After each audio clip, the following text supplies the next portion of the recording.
반갑습니다. 예, 김 목사와 함께하는 요한계시록 산책 세 번째 시간입니다. 복습 한번 해볼까요? 여러분 절대로 잊지 말아야 할 출입문. 들어가도 이 문으로 들어가야 되고 나와도 이 문으로 나와야 됩니다. 자, 요한계시록의 세 가지 해석의 원리. 요한계시록 해석의 세 가지 원리 뭐라고요? 예수 그리스도의 계시, 예언의 말씀, 일곱 교회에 보내는 편지. 모든 걸 다 잊으셔도 이 세 가지 해석의 원리는 그냥 암기하십시오. 그냥 책 봐야 됩니다. 안 됩니다. 틀렸습니다. 그냥 뭐 이렇게 써난 거 한번 메모 봐야 됩니다. 그건 안 되는 거예요. 이건 반드시 기억해야 됩니다. 예수 그리스도의 계시라. 예수 그리스도께서 계시하셨다. 예수가 그리스도라는 사실을 보여주셨다. 이거지요. 요한계시록에서 다른 것 보려고 노력하면 안 됩니다. 예수가 왕이시라는 사실을 계속 보여줍니다. 처음부터 끝까지 요한계시록은 누가 왕인가? 예수님이 온 만유의 왕이다. 그걸 보여주신다고요. 그 다음 두 번째 뭐라고요? 예언의 말씀이다. 예언의 말씀을 맡겨주셨지요. 어디에요? 일곱 교회에 말씀을 맡겨주셨기 때문에 이 예언은 미래에 뭐가 일어날 것이다. 그런 일이 아니라 맡겨진 말씀이라는 거죠. 그 다음에 일곱 교회에 보내는 편지다. 편지이기 때문에 편지의 형식을 가지고 있고 또 이 말씀은 편지이기 때문에 알아들을 수 있는 말씀이라는 거죠. 절대로 이상한 게 아닙니다. 그냥 편지입니다. 하나님께서 요한을 통해서 교회에 보내는 편지입니다. 힘들고 아프고 고통당하는 그 교회에 보내는 편지라고요. 여러분 진짜 아파하고 막 너무너무 힘들어하는 그 아들에게 편지를 보낼 때에 이상하게 하나도 알아들을 수 없는 그런 말을 보내는 그런 부모가 어디 있습니까? 충분히 알아들을 수 있고 가장 최고의 위로가 되고 최고의 처방이 되는 너무너무 소중한 이야기를 기록해 보내잖아요. 똑같이 하나님도 일곱 교회 고난당하는 일곱 교회 보내실 때는요, 가장 좋은 소식, 최고의 선물이 되는 그 소식을 그 교회에 보내셨습니다. 일곱 교회에 보내는 편지이기 때문에 절대로 이상하거나 알아듣지 못하는 말이 아니라는 것 여러분 잘 아셔야 됩니다. 그리고 한 가지 더 보세요. 요한계시록은 굉장히 무시무시하고 두렵고 파괴적이고 힘든 모양, 힘든 상상, 힘든 이미지가 많지요. 자, 그럼 한번 생각해 봅시다. 여러분 1943년, 4년, 5년 넘어가면서 미사일이 핵폭탄이 개발되기 시작했습니다. 루즈벨트가 세계 모든 과학자들을 불러다가 핵폭탄을 만들으라고 했는데 핵폭탄을 실제로 실험해 보니까 너무너무 파괴적이고 너무 무섭고 너무 두렵고 막 감당할 수 없는 두려움입니다. 그러면 그 감당할 수 없는 두려움, 감당할 수 없는 파괴성, 감당할 수 없는 힘, 그 힘에 미국 사람들이 막 두려워 떨고 루즈벨트가 벌벌 떨고 한국 사람들이 벌벌 떨었을까요? 아니죠. 핵폭탄은 쐬면 셀수록 그 당시에는 물론 지금은 하면 안 되겠지만 이 폭탄은 쐬면 셀수록 우리에게는 더 좋은 거예요. 왜? 우리 편이거든요. 왜? 우리 한국에 요새 잘 만들잖아요. 그죠? 그 장갑차도 잘 만들고 자주포도 잘 만들고 탱크도 잘 만드는데 탱크 잘 만든다고 해서 우리가 두렵습니까? 우리는 기쁜 거예요. 우리 편이 우리 무기라고요. 그래서 파괴적이고 두렵고 무서운 건요, 우리를 위한 하나님의 무기라. 그래서 파괴적인 힘이 세면 쓸수록 할렐루야죠. 우리 편인데요. 하나님이 쏘시는다고요. 이 파괴적인 이 미사일, 만약에 미사일이랍시다. 총, 막 불, 이걸 쏘시는 분이 우리 적이 아니라 내 아버지 하나님이라고. 내 아버지 하나님께서 나를 위해서 사용하시는 무기이기 때문에 세면 쓸수록 막 무섭고 막 두렵고 그러면 그럴수록 우리는 할렐루야죠.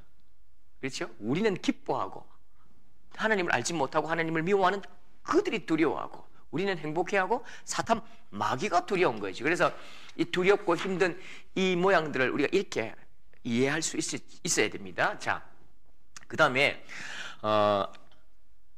요한이 반모섬에서 환상을 보았지요. 네, 보았습니다. 그러면 요한이 본 것과 하나님께서 예수 그리스도께서 보여주신 것은 같을까요? 다를까요? 같아야죠. 예, 그렇죠.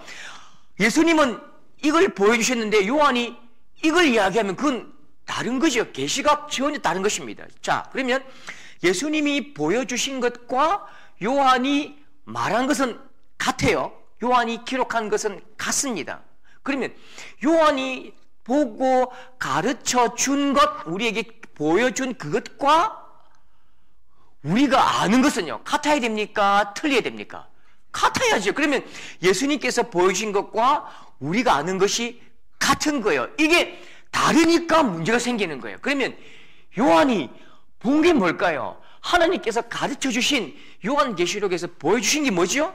요한계시록에서 보여주신 것은 예수 그리스도의 계시라, 예수님이 그리스도라는 사실을 보여주셨지요. 그러면 요한이 본 건 뭘까요? 1장 2절에 자 보세요. 요한이 곧 자기가 본 것을 다 정언하였다. 그러면 자기가 본 것 앞에 한 글자 보이시죠? 딱 한 단어, 곧. 그렇죠? 곧 자기가 본 것을 증언하였다. 그러면 자기가 본 것 그 앞에 있잖아요. 요한은 뭘 봤지요? 하나님의 말씀을 받고 또 예수 그리스도의 증거, 예수가 그리스도라는 증거를 본 거죠. 예수가 그리스도라는 환상을 본 거죠. 요한은 다른 거 본 게 아니라니까요. 예수님이 온 인류, 온 만유의 왕이라는 그 사실, 그 증거를 본 거라고요. 환상을 통해서. 확실하구나. 근데 오늘 많은 사람들은 요한계시록을 통해서 자꾸만 뭘 보려고 합니까? 예, 언제 세상이 망하는지 뭐 그런 걸 보려고 한다고 해요. 그러니까 예수님이 우리에게 보여주신 것과 요한이 본 것과 우리가 알고 싶은 것 똑같아야 되는데 자꾸 우리는 예수님이 보여주시지 않은 다른 것을 보려고 하기 때문에 이게 문제가 생기고 이게 참 곤란해지고 이단에게 쑥 그냥 떨어져 버리는 거죠. 자, 그러면 요한계시록을 읽는 자와 듣는 자와 지키는 자가 있지요. 요한계시록을 딱 펼쳐서 장로님이 딱 읽는다고요. 올라가서 요한에게 편지가 왔습니다 하면서 칵 읽어준다고요. 그러면 읽는 자와 듣는 자와 지키는 자는 성도지요. 요한계시록을 읽는 자와 듣는 자와 그 말씀을 지키는 자는 하나님의 교회의 성도입니다. 그러면 그들에게 이 말씀은 어떤 의미가 되고 어떤 감정이 되어야 될까요? 어떤 마음이 되어야 될까요? 자, 읽어봅시다. 1장 3절 보시면요. 이 예언의 말씀을 읽는 자와 듣는 자와 그 가운데 기록한 것을 지키는 자는 그 다음요. 복이 있나니죠. 복이 있나니 때가 가까움이라. 이 말씀을 읽는 자, 듣는 자, 그 가운데 기록한 자는 복이 있는 거예요. 행복한 거예요. 그럼 자, 봅시다. 복이 뭘까요? 복이 뭐죠? 세상 모든 사람들은 복을 받기 원합니다. 그런데 이 땅의 대부분의 사람들은 복을 물질적인 것으로 이해합니다. 보통 물질 축복, 건강 축복, 자녀 축복, 직장 축복, 사업 축복, 요즘 하나 더 포함됩니다. 애완견 축복. 제일 마지막에는요, 남편 건강 뭐 이렇게 나가던데요. 남편이 저 밀려버렸어요. 기독교, 우리가 믿는 예수 신앙의 복은 물질이 아닙니다. 다른 모든 사람들, 모든 종교는 복이란 것은 다른 외향적, 외부적 문제입니다. 물질적인 거죠. 마치 알라딘의 요술 램프처럼 뭔가 모르게 내게 딱 손에 쥐어진 것, 이것 있으면 내가 마음대로 할 수 있는 내 욕망과 탐욕을 다 채울 수 있는 걸 복이라고 말합니다. 그런데 예수신앙은 그게 아니에요. 예수신앙의 복은 인격입니다. 인격적인 것입니다. 예수 그리스도 하나님을 가까이 함이 너희에게 복이라. 하나님을 가까이 하는 것이 복이지요. 자, 그러면 하나님께서 모든 자기 자녀들에게 가장 주시고 싶어하는 최고의 선물이 뭘까요? 하나님께서 교회의 성도들에게 주시는 최고의 선물이 뭘까요? 자기 자신이십니다. 하나님 자신이 최고의 선물입니다. 그러면 하나님 자신이 이 땅 가운데 오셨지요. 육신의 모습을 입고 오셨습니다. 임마누엘, 하나님이 영원히 우리와 함께 하시는 것, 그게 복입니다. 보세요. 아버지가 출장 갑니다. 출장에 한 몇 달 가셨습니다. 스위스 가시고 또 호주도 가시고 갔다 오셨습니다. 아버지가 올 때에 가방도 오른쪽에 가방, 왼쪽 가방 가져옵니다. 그러면 최고의 선물이 뭘까요? 뭐 프라다 백요? 아니지요. 최고의 선물은 아빠라고요. 아빠가 오기 때문에 이게 온다고요. 이게 오는 거예요. 아빠가 최고의 선물이고 아빠가 오시면 따라 그냥 줄줄 끌려오는 거라고. 최고의 선물은 아빠잖아요. 하나님께서 우리에게 주시고 싶어하는 최고의 선물은 하나님 자신입니다. 그래서 이 말씀을 읽는 자와 듣는 자와 그 가운데 기록한 것을 지키는 자는 복이 있대요. 무슨 복일까요? 뒤에 말씀이 중요하다고요. 때가 가까움이라. 때가 무슨 때지요? 예수 그리스도께서 이 땅에 재림하실 그때, 모든 하늘의 권세와 온 만유의 권세를 다 손에 쥐시고 이 땅 가운데 우리를 위해서 완성된 천국을 이끌고 이 땅 가운데 오실 때에, 그 때가 가까울 때에 예수 그리스도께서 오시기 때문에 그분이 우리의 복이라고요. 자, 또요. 보세요. 1장 5절 말씀. 예수 그리스도로 말미암아 은혜와 평강이 너희에게 있기를 원하노라. 앞에 제가 지웠습니다. 이 말씀을 읽는 자가, 듣는 자가, 이 말씀을 지키는 자가 예수 그리스도로 말미암아 은혜와 평강이 우리에게 있기를 원한다고 요한이 말씀하신다고. 그래서 요한계시록을 읽는 모든 사람은 복이 있고, 요한계시록을 읽는 모든 사람은 은혜와 평강이 있는 책이라고요. 행복한 책이라니까, 기쁜 책이라니까요. 편안한 책입니다. 은혜와 그 복 때문에 감동적인 말씀이다. 절대로 잊으시면 안 됩니다. 자, 또 우리가 요한계시록을 묵시문학이라고 말씀드렸죠. 묵시문학이다. 자, 한번 읽어볼게요. 요한은 아시아에 있는 7 교회에 편지하노니 이제도 계시고 전에도 계셨고 장차 오실 이시며 그의 보좌 앞에 있는 7 영과 뭐 쭉 나갑니다. 자, 묵시라는 말은 여러분 반대는 계시는 완전히 보여주시는 것이, 일반 계시 다 보여주십니다. 묵시는요, 숨겨서 보여줍니다. 왜 숨겨서 보여주실까요? 세상이 황폐하고 악한 사단의 권세가, 공중 권세 잡은 자가 강력하게 보이는 세상이 정말 고통스러운 세상이기 때문에 이 묵시를 꽁꽁 싸서 우리에게 주시는 것이죠. 숨겨서 주십니다. 우리에게 주실 때는 그 보배압을 열어 보이지만 악한 자에게는 이것이 드러나지 않게 하는 것입니다. 악한 자에게는 숨기시고 우리에게는 함에 싸서 보여주신다. 이게 묵시입니다. 반대로 세상이 좋을 때는요, 세상이 기쁠 때는요, 일반 계시지. 온 세계 만방의 해를 통해서, 자연을 통해서, 이웃 사람들을 통해서 모든 사람들의 마음속에 자연스럽게 그냥 예수 그리스도의 은혜를 선포할 수 있고 증거할 수 있다고요. 그러나 세상이 진짜 고통하는 세월이 올 때는 이걸 드러낼 수가 없는 거지요. 그래서 함에다가 딱 싸가지고 우리에게는 선물로 살짝 보여주시고, 자, 여기 있어 라고 보여주시고, 악한 자에게는요, 그것이 드러나지 않게 감추는 의미가 있는 것이죠. 자, 그러면요, 요한은 아시아에 있는 7 교회라고 말씀하시는데, 묵시문학의 특징은 언어를 상징적으로 사용합니다. 아시아의 교회가 7개였을까요? 네, 7개일 수도 있지만 아닐 수도 있습니다. 근데 7이라고 의미를 부여하는 겁니다. 아시아에 있는 7 교회라는 의미를 부여한다고요.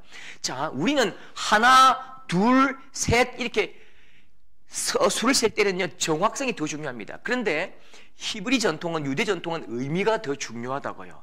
여러분, 정인은 반드시 2명이지요. 2, 정인의 숫자. 온 사방, 동서남북, 온 사방, 4. 완전한 것, 7, 7. 또요, 온 세계 만방의 완전한 것, 12 쓴다고. 그래서 7 교회에 편지한다. 이 말은요, 완전한 교회, 전에도 있었고 후에 올 모든 교회를 이야기합니다. 더 중요한 말씀이 있지요. 항상 이단이 이거 쓰지요. 14만 4천 명. 14만 4천 명 안에 들으면 된대요. 아이고, 14는요, 12와 11을 곱하면 144지요. 그러면서 1000은요, 크다, 대단하다, 엄청나다라는 의미를 쓸 때에 1000이라고 말하는 거죠. 우리나라도 있잖아요. 네 구슬 몇 개인데? 내 1000개 있다. 하나, 둘, 셋, 넷. 그게 셉니까? 1000개, 10,000개다. 이렇게 말하는 것은 엄청나게 많다는 뜻이잖아요. 그래서 이렇게, 7이라는 상징 언어를 계속 써 나갑니다. 그래서 요한계시록에 상징적인 언어가 많고 상징적인 숫자가 많습니다. 이걸, 우리식으로 이해해서도 안 되고요. 있는 글자 그대로 이해해서도 안 되고요. 그 시대 사람들에게, 유대인들에게, 이 글을 읽는 그 형제들에게, 교회의 성도들에게 어떤 의미였는지가 굉장히 중요합니다. 자, 이제 이 말씀을 잘 기억하십시오. 자, 단어를 잘 기억해야 됩니다. 단어를 잘 기억해야 됩니다. 환상계시. 같이 해볼까요? 환상계시. 요한에게 하나님께서 말로 불러주시고 글로 쓰게 하셨습니까? 아니면 환상을 보여주셨습니까? 그렇죠. 환상입니다. 그러면 자, 이게 중요합니다. 제가 지금부터 하는 말을 잘 못 들으면 바로 이단입니다. 이단으로 끌려가는 거예요. 환상으로 보여주신 게 맞아요. 그건 이단도 동의하고 우리 모두가 동의합니다. 그러면 그 환상 계시를 요한은 알아들었을까요? 못 알아들었을까요? 자, 이단은 이렇게 말합니다. 요한이 환상으로 받았다. 요한이 환상으로 받았기 때문에 그 환상을 요한은 몰랐대요. 그냥 내가 환상으로 받았기 때문에 그게 무슨 뜻인지 몰랐지만 교회에 전하라고 하셨기 때문에 그 환상을 꼼꼼하게 전해서 기록해서 줬다는 거죠. 자, 그러면 이게 이렇게 딱 믿는 순간 이단으로 들어가는 입구문이 열린 것입니다. 환상으로 보았기 때문에 환상을 정확하게 모든 성도와 교회들에게 알게 할 수 있는 실상이 뭔지가 궁금하겠죠. 그럼 실상 계시를 누군가는 알려줘야 하는 거죠. 그 실상 계시를 해석할 자가 누구냐? 예, 보혜사이신 이 땡땡님이시다. 이렇게 가는 거죠. 가려졌다, 숨겨졌다, 교회에 이것이 가려졌기 때문에 그 실상을 알게 할 또 다른 해석자, 또 다른 실상 계시를 받아야 되는 그 또 다른 사도성, 또 다른 주의 종이 필요하다. 그러면 이제 권위가 생기고 영적인 엄청난 리더십이 생기면서 줄줄줄 따라오는 거죠. 내 말이 진리다, 내 말이 법이다. 여러분, 사실은요, 김상조 목사가 지금 이야기하지만, 김상조 목사가 여러분에게 가르치지만 저의 말도, 저의 가르치는 것도 틀릴 수 있을까요? 다 맞을까요? 틀릴 수 있습니다. 왜냐하면 오늘 제가 여러분에게 말씀을 드리고 가르치는 것은 개혁주의 전통, 우리가 속한 교단에 있는 개혁주의 전통 속에서 가장 건강하고 가장 이성적이고 합리적이고 보편적이고 상식적인 것을 여러분에게 전하지요, 가르칩니다. 그러면 신학, 우리가 예수 믿는 이 신앙을 바치는 신학이 있잖아요. 교리가 있고 신학이 있죠. 신학은 발전해 갑니다. 1900년대 신학이 다르고 2000년, 21세기가 다르고 1800년대가 다르잖아요. 굉장히 좀 단순했다가 점점 더 공부를 많이 하신 분들을 통해서 성장하고 확장된다고요. 그러면 오늘 30년 뒤, 100년 뒤에는 또 다른 훨씬 더 보편적이고 합리적이고 훨씬 더 성경적인 새로운 논리와 새로운 가르침이 있을 수 있는 거죠. 그때는 어떻게 하면 될까요? 제가 여러분에게 가르치는 것을 지우고 더 좋은 목사님에게 배우면 되는 거죠. 자, 그래서 환상을 보았는데 그 환상을 요한이 몰랐다. 그리고 그 환상을 그냥 전해주었을 뿐이다. 그러면 그냥 전해주었다면 그 교회 성도들은요? 그 교회 성도들은 어떻게 알아요? 요한이 모르는 걸 그 성도들에게 전했을 때에 그 성도들이 기뻐하고 막 환희에 차서 하나님을 찬양하고 노래하고 예배할 수 있을까요? 그럴 수 없는 거잖아요. 환상으로 보여주셨지만 요한은 그 실상이 무엇인지 알았다고요. 요한이 알았기 때문에 보편적으로 구약 성경을 아는 모든 성도들은 그 내용이 무슨 내용인지 아는 거예요. 자, 왜 알 수 있느냐면 보세요. 예를 들어 볼게요. 볼지어다 그가 구름을 타고 오시리라. 각 사람의 눈이 그를 보겠고 그를 찌른 자들도 볼 것이요. 땅에 있는 모든 족속이 그로 말미암아 애곡하리니 그러하리라. 아멘. 1장 7절입니다. 여러분, 구름이 뭘까? 예수님이 구름을 타고 올라가셨으니까 구름으로 타고 내려오셨을까? 이게 진짜 예수님이 구름을 타실까? 예수님이 구름을 타시면 어떻게 타실까? 속도는 어떻게 나갈까? 예수님이 손오공입니까? 구름을 타게요. 예수님은 손오공이 아닙니다. 그냥 구름을 타고 오시리라 하나의 이미지잖아요. 문학적 이미지인데 이건 그냥 예수님이 구름을 타고 올라갔다 내려갔다 하셨다는 게 아니고 이 전부 다 받는 이미지는 구약을 받는 거예요. 구약의 이미지를 그대로 받아낸다고요. 그러니까 창세기부터 요한계시록까지 통일된 계시지요. 일관성이 있는 말씀이지요. 보통 우리는 이게 창세기, 출애굽기, 레위기 하다가 그냥 저 요한 1, 2, 3세에서 계시가 단절돼 버립니다. 요한계시록은 전혀 다른 책이라고 생각한다니까. 그게 무서운 함정입니다. 요한계시록부터 아니 창세기부터 요한계시록은 일관성이 있어요. 요한계시록은 95% 구약의 성경을 그대로 차용하거나 받아냅니다. 그래야 일관성이 있는 거지요. 다니엘에게 주신 환상과 에스겔에게 주신 환상과 이사야에게 주신 환상을 다 신약 교회가 다 받아가는 거지요. 자, 그러면 다니엘 7장 13절 14절 내가 또 밤에 환상 중에 보니 인자 같은 이가 하늘 구름을 타고 와서 옛적부터 항상 계신 이에게 나아가 그 앞으로 인도되매 그에게 권세와 영광과 나라를 주고 모든 백성과 나라들과 다른 언어를 말하는 모든 자들이 그를 섬기게 하였으니 그의 권세는 소멸되지 아니하는 영원한 권세요 그의 나라는 멸망하지 아니할 것이다. 인자 같은 이가 구름을 타고 올라가서 하나님께 뭘 받죠? 하나님의 나라 모든 만방과 열방이 다 이 예수 그리스도 인자 같은 예수 그리스도를 섬기는 하나님의 나라를 딱 받는 그 느낌들, 그 이미지를 지금 다니엘 7장에서 말씀하시죠. 똑같이 볼지어다 그가 구름을 타고 오시리라. 각 사람이 눈이 그를 보겠고 그를 찌른 자도 볼 것이고 땅에 있는 모든 족속이 그로 말미암아 애곡하리니 그러하리라. 똑같이 여러분 지금 위에는요 구름을 타고 예수 그리스도께서 하늘의 권세를 가지고 이 땅 가운데 오실 때에 대적자들, 믿지 않는 자들이 어떤 모습을 당할까? 위의 말씀과 아래의 말씀이 똑같은 거예요. 똑같이 지금 하나님의 나라를 부여받은 오른손에 쥐신 인자 같은 이 예수 그리스도의 권세, 하나님 나라의 통치권을 쥐신 그분을 이야기하고 있는 거지요. 그래서 요한계시록은 이 말 딱 중요합니다. 이 말을 잊으면 안 됩니다. 요한계시록은 환상 계시다, 실상 계시다 다 그냥 지우세요. 한 개를 딱 기억하십시오. 성경 계시입니다. 구약 성경을 오늘 이 땅 가운데 신약 성경 그리고 장차 되어질 모든 세상 가운데 어떻게 이루어질 것인가 하나님의 말씀을 가지고 계시한다고요. 하나님의 말씀을 가지고 계시하시고 하나님 말씀을 가지고 그 말씀을 이 땅 가운데 드러내는 것. 그래서 성경 계시다. 이 말씀 잘 기억하십시오. 잘 기억하십시오. 성경 계시. 자, 이제 본문 한번 볼게요. 보세요. 12절에 보면 몸을 돌이켜 나에게 말한 음성을 알아보려고 돌이킬 때에 7 금초대를 보았는데 7 금초대가 뭘까요? 예, 7 금초대는 뭘까요? 예, 그렇죠. 지금 화면에 지금 잘렸네요. 화면이 잘렸는데요. 7 금초대는 7 교회니라. 자, 20절에 있지요.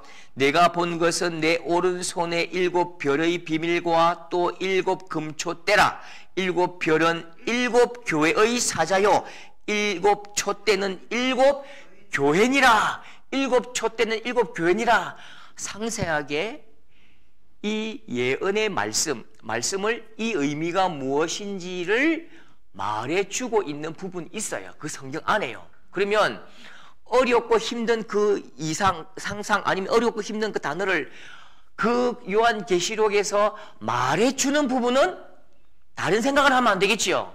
예수님께서 그냥 이 이미지는 이거라고 말해주시면 그냥 이거예요. 그럼 지금 자, 그 다음 보십시오. 13절부터 쭉 보시면요. 촛대 사이에 인자 같은 이가 발에 끌리는 옷을 입고 가슴에 금띠를 띠고 그의 머리와 털의 희기가 흰 양털 같고 눈 같으며 쭉 16절 그의 오른손에 7별이 있고 그의 입에서 좌우에 날선 검이 나오고 그 얼굴은 해가 힘있게 비치는 것 같더라. 자, 제가 13절부터 16절을 왼쪽 그림 있죠? 위에 그림이 있죠? 7촛대 사이에 있습니다. 그러면 7촛대 사이에 그 중심에 누가 계시지요? 예수님이 계시지요. 예수님께서 7교회의 모든 오고 가는 교회의 중심이시고 예수님께서 이 땅을 통치하실 때에 예수 그리스도께서 이 땅을 통치하실 때에 어떻게 통치하십니까? 교회를 통해서 통치하시고 이 땅 가운데 복음과 생명의 메시지 그 언약의 약속의 메시지를 증거하시고 보여주실 때에 누구를 통해서 보여주시지요? 교회를 통해서 보여주십니다. 세상의 중심이 교회라는 것입니다. 자, 13절부터 16절은 우리가 알 수 없지만 굉장히 알 수 없지만 그러나 요한이 본 그대로 기록했는데 결국은 누구를 보여주십니까? 인자 같은 이가 예수님이 이런 모습이었다라고 보여주십니다. 이러면 다음 장에 보면 이게 또 어떤 의미인지 다 구약의 말씀을 그대로 받아냅니다. 자, 17절에 보세요. 내가 볼 때에 그의 발에 엎드려 죽음같이 되고 그의 손을 내게 얹고 이르시되 두려워 말라. 나는 뭐라고요? 나는 처음이요 마지막이니 곧 살아있는 자라. 그 다음에요. 내가 전에 죽었노라. 볼지어다 이제 세세토록 살아있어 사망과 음부의 열쇠를 가졌노니. 자, 지금 누구 소개합니까? 내가 누굽니까? 지금 이 모든 말씀은요, 예수님이 누군지를 설명한다고요. 보세요. 자, 이게 빔 플러스 프로젝트죠? 이 화면을 넘기는 겁니다. 요거 보이죠? 요거는 보이는데, 조금 한 15cm고, 회색이고, 검정색 앞에 있고, 레이저도 나가고, 이렇게 쉽습니다. 자, 이 존재는 나에게 지금 보면 그냥 내가 느낌이 와요. 알 수 있어요. 왜 알 수 있을까요? 이건 내가 알 수 있다니까요. 왜 알 수 있냐면 이건 나보다 존재가 하등적이기 때문이에요. 나의 인격과 나의 지성과 이성과 나의 학식과 나의 모든 것이 이걸 담아낼 만큼 내가 훨씬 높이 있는 거예요. 내가 수렴할 수 있을 만큼 큰데 이건 작으니까 쏙 들어간다고 내 머릿속에. 그런데 예수님은요, 우주는요, 여러분 지금 우주라고 할 때에 은하계 이게 여러분 머릿속에 들어옵니까? 안 들어온다고요. 그냥 당연히 머릿속에 희미하게 그냥 이 별들 이렇게 돼 있잖아요. 이 존재가 엄청나게 나보다 크고 대단하고 큰 것은요, 우리 머릿속에 들어올 수도 없는 거예요. 그러면 예수님은요, 온 우주의 끝과 끝을 다 통치하시는 예수님을 어떻게 우리 머릿속에 담습니까?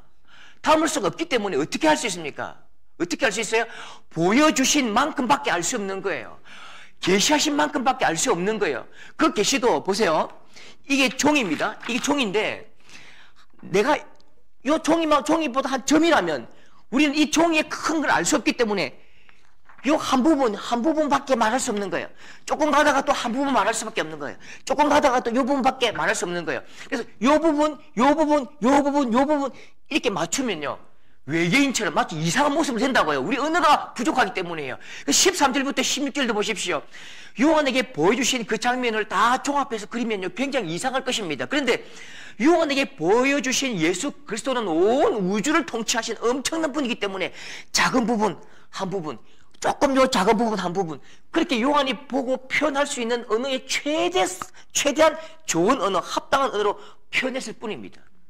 그런데 17절부터는 그게 좀 더 안타까우신지 하나님은 또 자신을요, 사람이 이해할 수 있는 언어로 그나마 또 보여주시지요. 나는 처음이다 마지막이다 곧 살아있는 자다. 내가 그때 죽었었어. 근데 지금은 봐 볼지어다 내가 세세토록 살아있어가지고 한 손에는 사망과 음부의 일세를 가졌어. 모든 지옥과 죽은 것과 악의 모든 통치권도 내 손에 있는 거야. 한 손에는 나중에 예수 그리스도께서 온 우주의 하늘나라의 세력을 딱 주시는 거지요.